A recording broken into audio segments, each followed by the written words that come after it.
Hello செல்ல குட்டிகளா, magical story கேட்க நீங்க ரெடியா இருக்கீங்களா? பாட்டி சொல்லுங்க. ஒரு ஊர்ல ஒரு அழகான பச்சம் பசுமையான கிராமத்துல பஃபின்னு ஒரு குட்டி டிராகன் வாழ்ந்து வந்துச்சு. டிராகனுக்கு பஃபிங்கிற நேம் ரொம்ப நல்லா இருக்கு. ஆமா, ஏன்னா நெருப்புக்கு பதிலா பஃபி மேகத்தை தான் ஊதும்.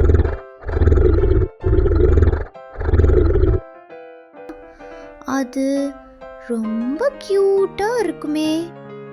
பஃபி மத்த டிராகன் மாதிரி சத்தம் போடாது, தீய ஊதாது, மேகங்களை மட்டும் ஊதும். மத்த டிராகன்லாம் இத பார்த்து கிண்டல் பண்ணி சிரிக்க ஆரம்பிச்சிட்டாங்க. அது ரொம்ப தப்பாச்சே. கண்டிப்பா அது தப்புதான். பஃபி சோகமாவும் தனிமையாவும் ஃபீல் பண்ணுச்சு.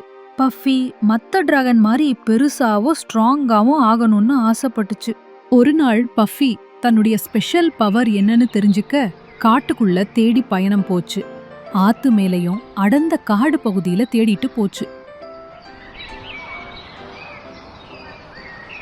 அப்போ ஒரு நாள் ஒரு வயதான ஒரு ஆந்தையார பாத்துச்சு.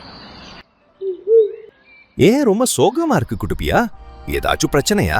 நானும் பெரிய டிராகன் மாதிரி மாறணும். ஆனா நான் இப்போ மேகங்கள் மட்டும்தான் ஊத முடியுது. மேகங்கள் மழையை வர வைக்கும். மழை நல்ல வாழ்க்கையை கொடுக்கும். இத பத்தி ஏதாச்சும் நினைச்சு பார்த்திருக்கியா?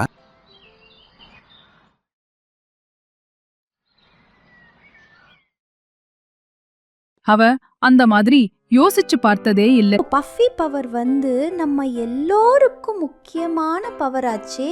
ஆமா, அது உண்மைதான். பஃபி பறந்துட்டு இருக்கும்போது பக்கத்து கிராமத்துல இருந்து அழுகுரல் சத்தம் கேட்டது. அந்த ஊர்ல பல மாசமா மழை இல்லாம மக்கள் ரொம்ப கஷ்டப்பட்டு இருந்தாங்க.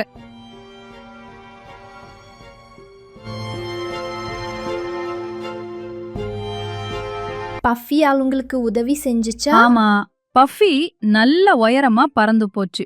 இதுவரைக்கும் பறக்காத உயரத்துக்கு பறந்து போச்சு.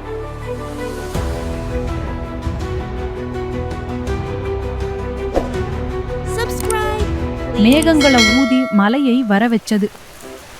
மக்கள் ரொம்ப சந்தோஷமா இருந்தாங்க.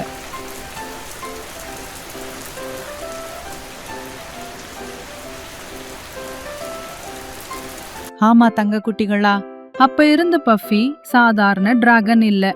அவன் ஒரு பெரிய ஹீரோ ஆயிட்டான்.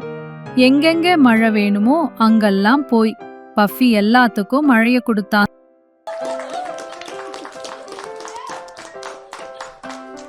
பஃபி எல்லாரையும் காப்பாத்துச்சு.